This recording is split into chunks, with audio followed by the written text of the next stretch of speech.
So, what caused the blackout? Was it a solar flare? An electromagnetic pulse?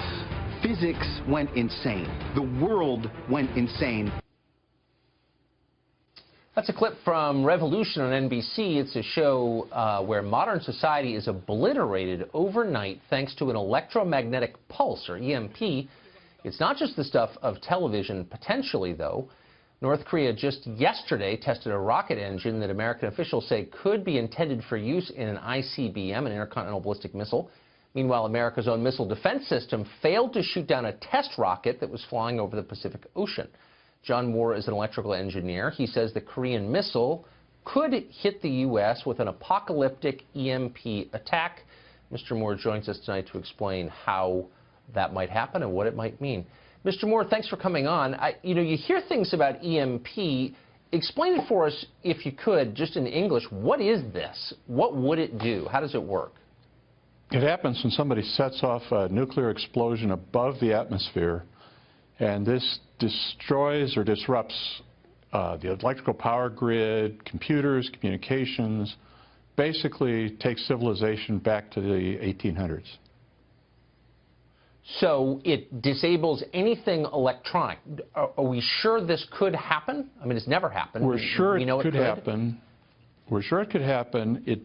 It probably wouldn't disable everything, but it would disable enough in our highly connected, just-in-time, efficient technological civilization to cause chaos that could cause tens of millions of Americans to die before it's sorted out. Tens of millions? Tens of millions. Because if you have no electric power for 6 months to a year, you have no food delivery, you have no gasoline, you have no water. You think about that, it's pretty bad. And so you're saying tens of millions could die without being killed by the explosion itself, just because That's right, the explosion of living in an electricity-free society? Yes, exactly. The explosion wouldn't hurt anybody, but the results of this would destroy systems that we depend on. We don't have much food stockpiled. We don't have water stockpiled at all for most people. It comes out of pipes. Air conditioning, right. Heating, you can see the problem. Well, that's a horrifying possibility. How are we protecting against that happening? We're not. There's been a commission that the Congress authorized starting in 2001. They've been writing reports on it. The electrical industry has been studying some ways to harden systems, but we're really not protected, and nobody's done an experiment. The last time this kind of EMP happened was in 1961 when the U.S. and the Russians tested the effect.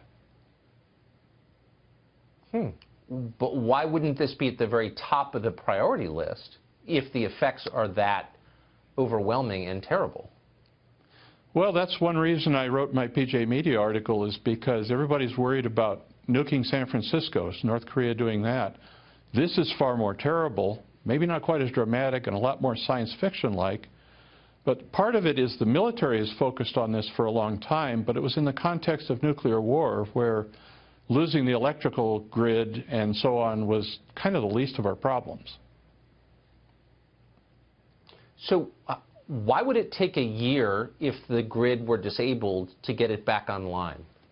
If it destroyed the custom many hundred-ton EHV transformers on the system, we don't have nearly enough spares. They're custom made.